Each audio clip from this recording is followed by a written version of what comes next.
Okay, hey guys.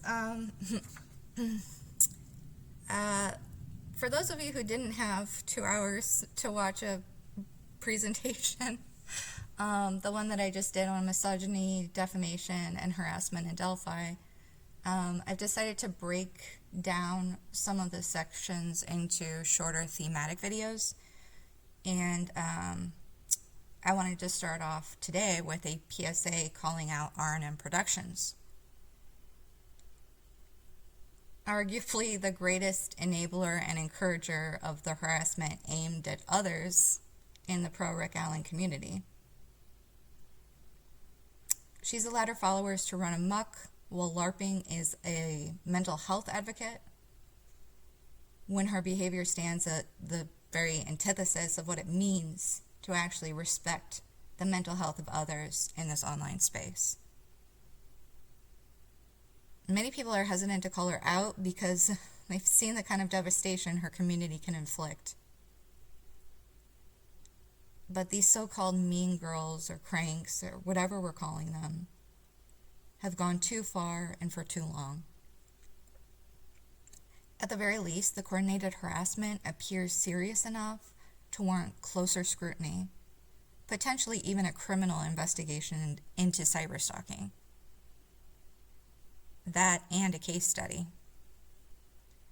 But if you'd like to see the full scope of receipts documenting their harassment toward me personally, I encourage you to watch the complete presentation. So, R&M Productions has shown contempt both for her critics and at times her own followers.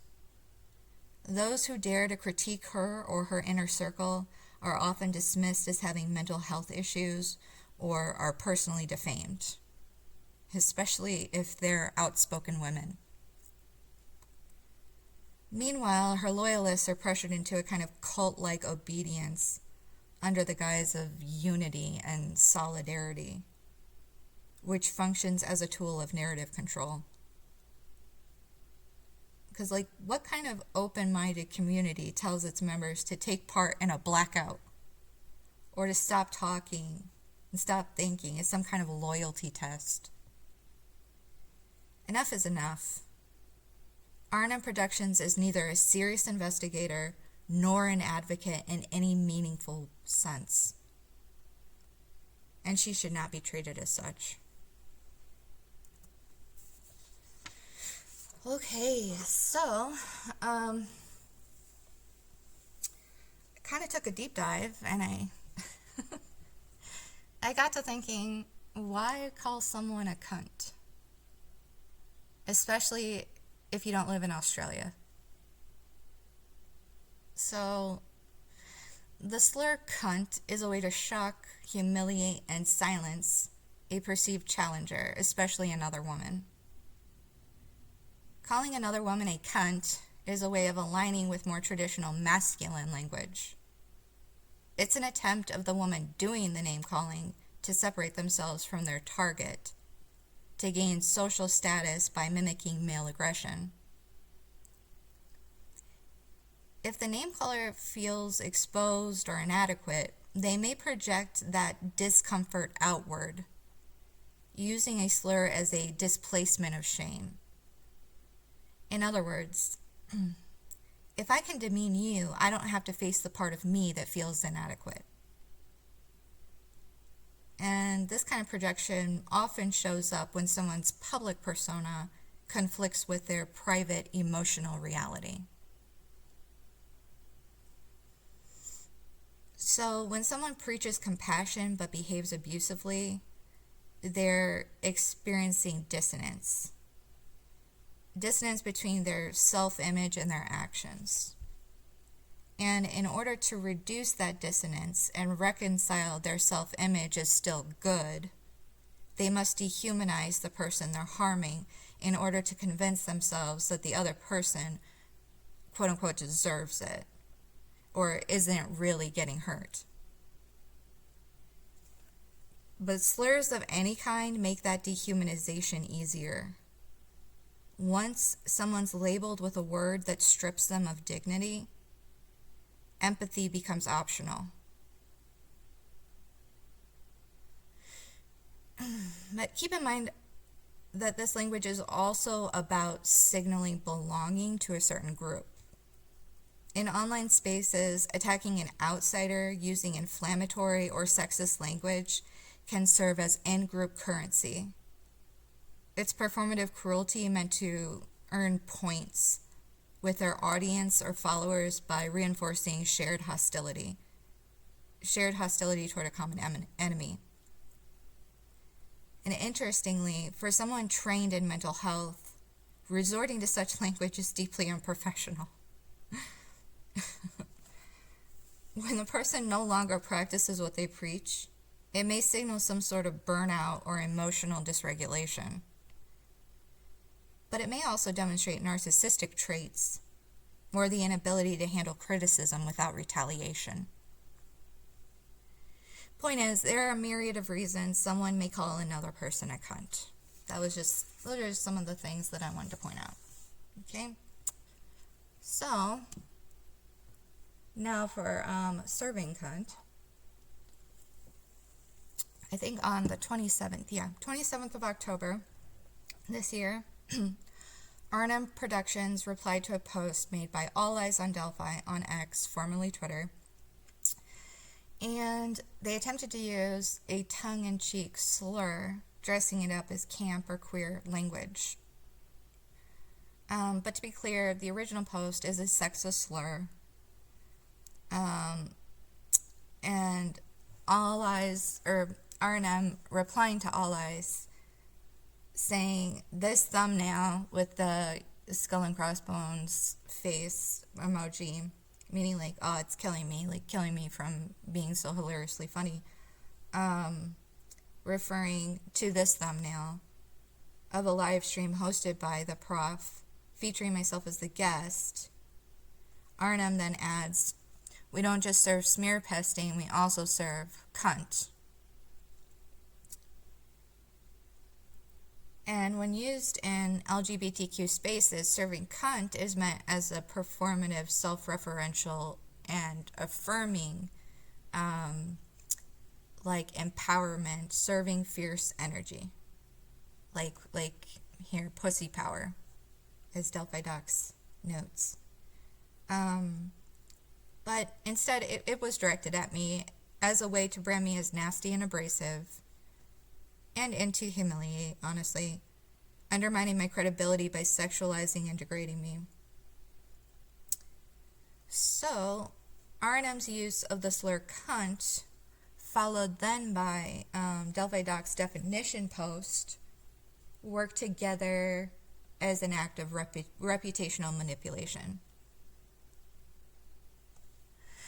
But to me, like, this whole thing was just kind of like a thinly veiled act of insecurity. Because, like, when someone's identity, authority, or credibility feels threatened, particularly in public, they may lash out to reassert dominance, right?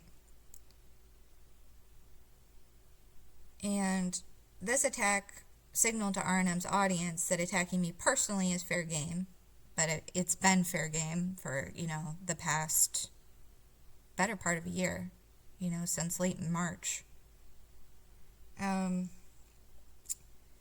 But yeah, it's signaled to the audience, her audience, to attack me and to frame my seriousness as drama in order to trivialize my work or my message or my worth as a person. So the Delphi Docs cover-up post reframes the attack as ironic empowerment.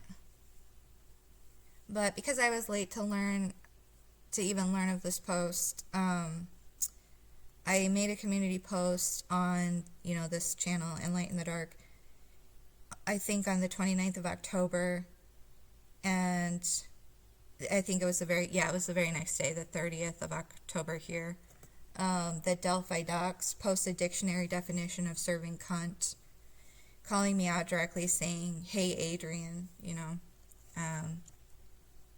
by the way, it should be yo, Adrian. I don't know if you know that,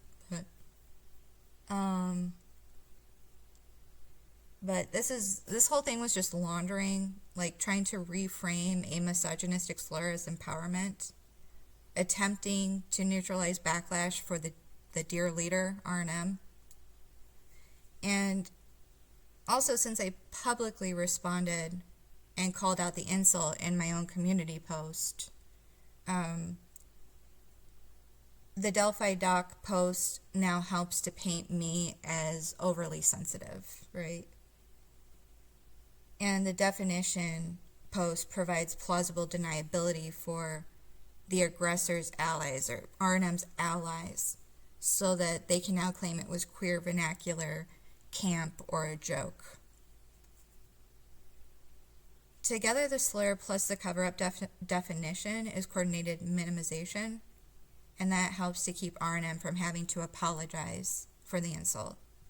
And it keeps her followers from having to disavow their dear leader and her words, right? The Delphi Docs post helps rewrite the situation to make the abuse look cool.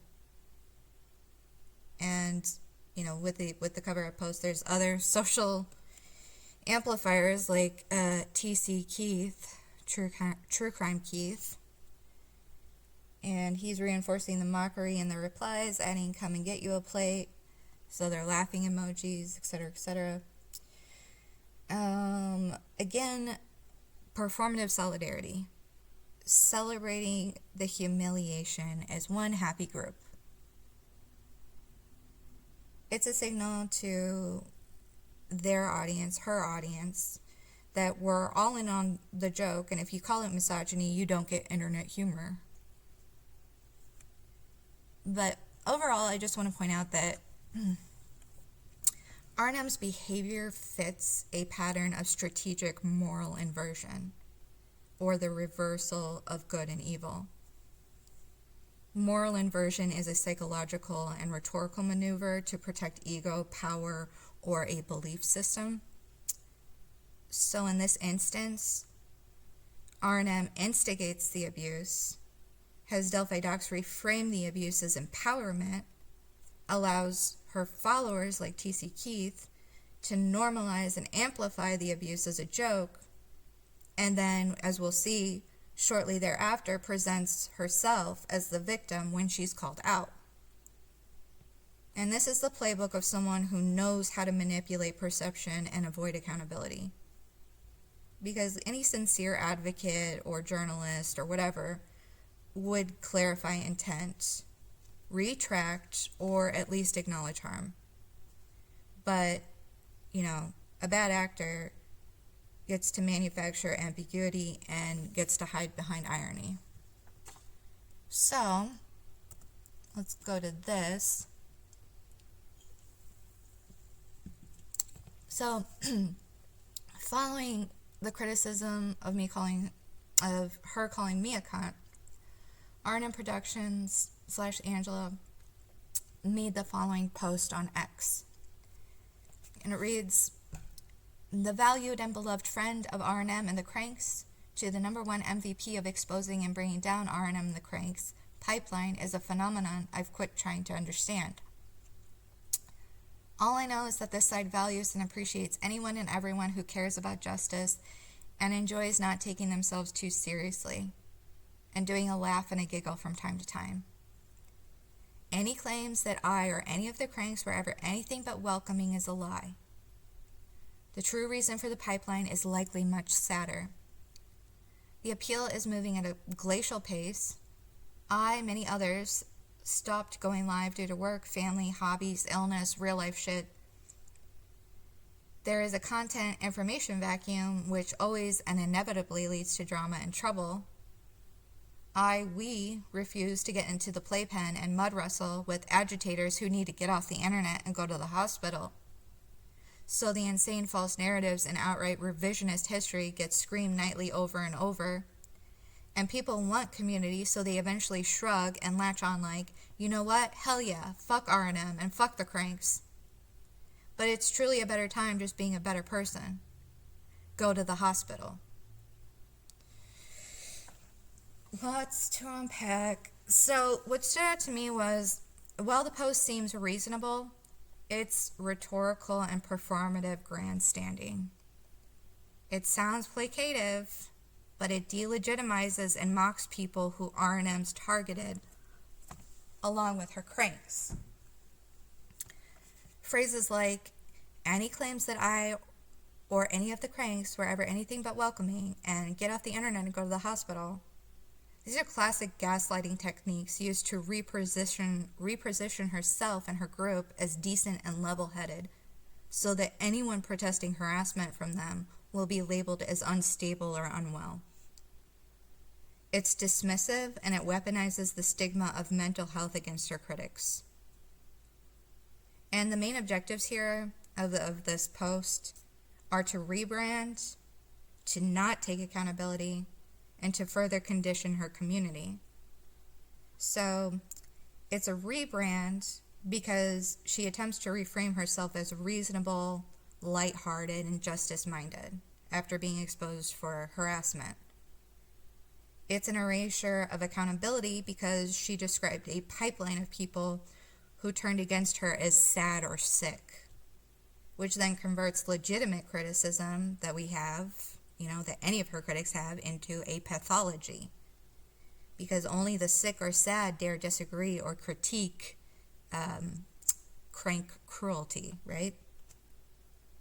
It's community conditioning because it's a signal to her group that empathy or engagement with their critics should be avoided in order to maintain social cohesion. This is very bizarre, right?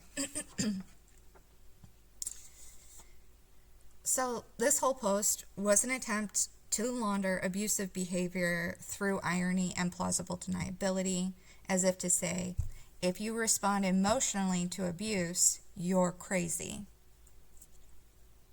And it's another way to delegitimize genuine emotional responses in order to reassert dominance after being called out for bad behavior. And weirdly enough, this pattern very closely mirrors the cycle of abuse, okay? That you see in one-on-one relationships, but, this is just more of the collective dynamic here. So degradation through public insults, slurs, and doxing, she's close with HCC. Minimization because, it was just a joke after all, right? Victim blaming because critics need to go to the hospital, which is a giant leap, right? People don't need to go to the hospital because they disagreed with her. Okay. And reframing because they're really only just about fun and justice, That's all they were ever about, guys. So, if this was meant to read as a mea culpa and de-escalate criticism, the effect was the opposite. Go to the hospital is an escalation, and then this whole post is a poorly crafted reputation repair, maybe meant for outsiders who don't know the full backstory.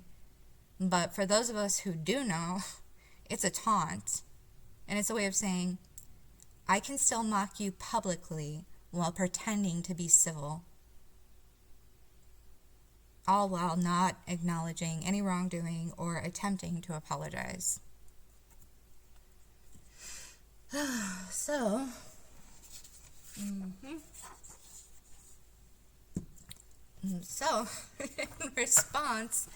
in response to Angela's own, or R&M's own, terrible response, she has to follow it up, I believe, on the 2nd of November, with a very gaslighting PSA regarding deliberate misinterpretation by her critics. So, let's read this. PSA. Constant misinterpretation is not due to misunderstanding. It is the entire point. These groups keep deliberately reframing our queer/camp/crank phrases into literal misogynistic, insulting language, then assigning malicious intent and moralizing about us publicly to highly suggestible followers. Why does this feel so relentless and impossible to interrupt? because it's not accidental and it is not misunderstanding. It's a strategy that keeps us in a constant defensive clarification posture while they get to maintain narrative ownership. They never have to prove any harmful intent. They just declare it, psychologize it, and escalate it into malicious intent. The misread is the mechanism. The more we try and explain or clarify, the more it feeds them, i.e., see, now they're scrambling to cover. This weaponized misreading is a pretty common tactic used in ideological or justice-framed communities, especially the online ones, an umbrella that Free Can Read and Delphi certainly fall under. It's seen in politics and business too.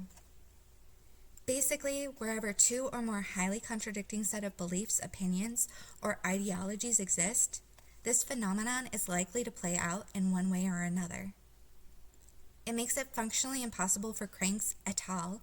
To speak in our own register without it being turned into further evidence of our nefarious intent and our moral degeneracy/deplorability. Where have we seen this phenomenon play out in Free Can Read Delphi? Geez, let me count the ways. Stolen and publicized private messages, the defense attorneys, emails, texts, the due process gang, private group chat, stolen, published by non-party. Various cranks, Discord, private messages and texts, tweets, all strategically piecemealed and published. Countless examples of this occurring in the Free Can Read movement. Aiden, Olivia, Karen herself. Stripping words of all context and nuance in order to twist and distort them into something nefarious, cruel, or callous. The defense attorneys, benign out-of-context words said in chambers during hearings, in emails and messages, etc. Me and Sleuthy, 3 hours of discussion chopped up and piecemealed in order to weaponize misinterpretation and invent/assign improper meaning. The words of Mr. Osbrook and Miss Weinecke, tweets, messages, etc. Turtle Boy's comments about Joel and Carm of Surviving the Survivor. Karen's comments to Dateline turned into seconds-long sound bites and used against her by the state during her trial. I haven't yet gotten my head around what the remedy is, but I do know what it is likely not.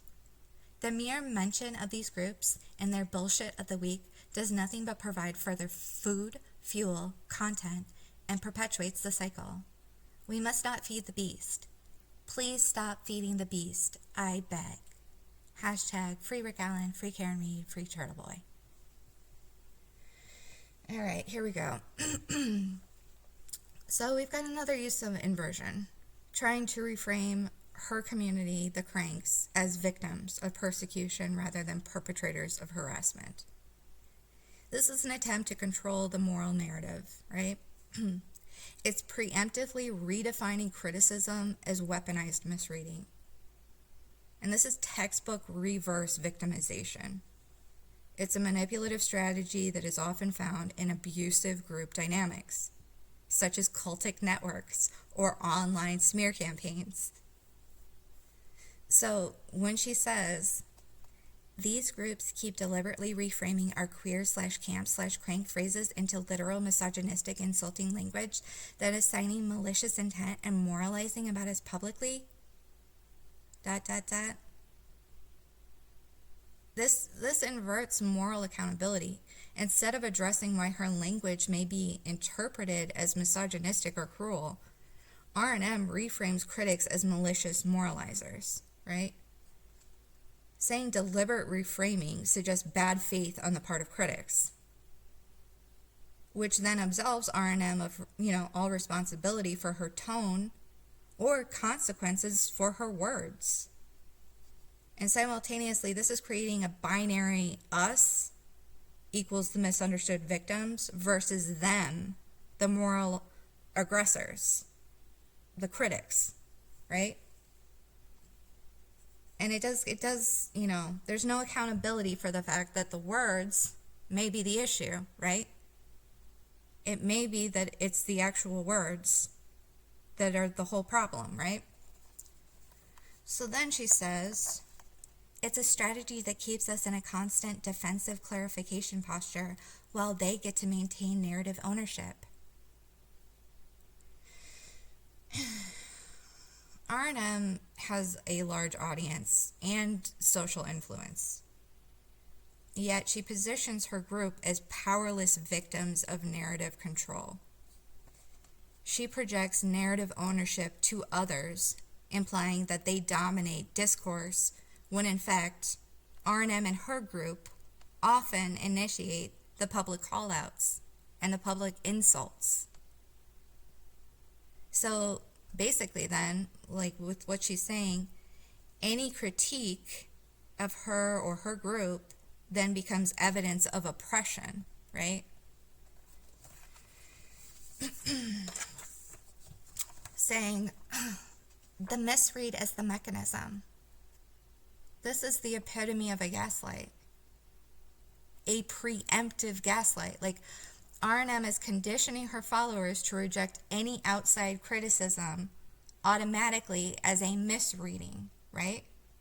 She's now made a closed echo chamber so that no new information can penetrate, because disagreement is pathologized as misunderstanding. Anything different than the status quo can only be the result of confusion, delusion, or instability. The preemptive gaslight is a powerful technique used by manipulative groups to sustain loyalty and prevent critical thinking. So let's see. She says, it makes it functionally impossible for cranks to speak in our own register without it being turned into further evidence of our nefarious intent. Okay, this is projection, attributing one's own behavior onto others. R&M accuses critics of inventing nefarious intent, while at the same time inventing malicious motives in critics, such as weaponized misreading. And she's also using this absolutist language, like impossible to speak, nefarious intent. And she says something about moral degeneracy. And this is all just another way to avoid accountability, because any dissent becomes proof of the critic's corruption, right? Stolen and publicized private messages, me and Sleuthy, 3 hours of a discussion chopped up and piecemealed in order to weaponize misinterpretation. This is just a giant false equivalence, right? So R&M is trying to tie herself and her own public conduct to the otherwise unrelated legal or journalistic disclosures. By listing herself alongside defense attorneys and journalists, she's positioning herself and some of her associates as equally victimized, conflating accountability with exploitation. It's a loose form of moral camouflage, like trying to associate with respected figures to deflect criticism and appear persecuted by the same detractors. And also, yeah, like it should be noted that if you have a 3-hour live of your words getting used against you, and then you're going to say, oh, they took it out of context, like, I'm sorry, but that's actually a pretty good, measure of your words being problematic, right? If you got 3 hours of it. So, and then she says, please stop feeding the beast, I beg. And this introduces cultic language. It's language of purity and contamination. The beast symbolizes dissent, criticism, or accountability. It's this externalized evil that must not be fed. Followers are told to disengage from outsiders, reinforcing isolation and group purity. And this is the precursor to the blackout or their no contact directive that R&M puts in place. And you often see these in closed online communities where silence is reframed as virtue. So she says, this weaponized misreading is a pretty common tactic used in ideological or justice-framed communities. No. R&M co-opted the language of justice and social critique to describe her own critics. It blurs the line between genuine activism and defensive spin, positioning her side as the rational, persecuted minority. And this is a subtle hijacking of moral discourse, turning the language of equity and harm into tools for deflection, right?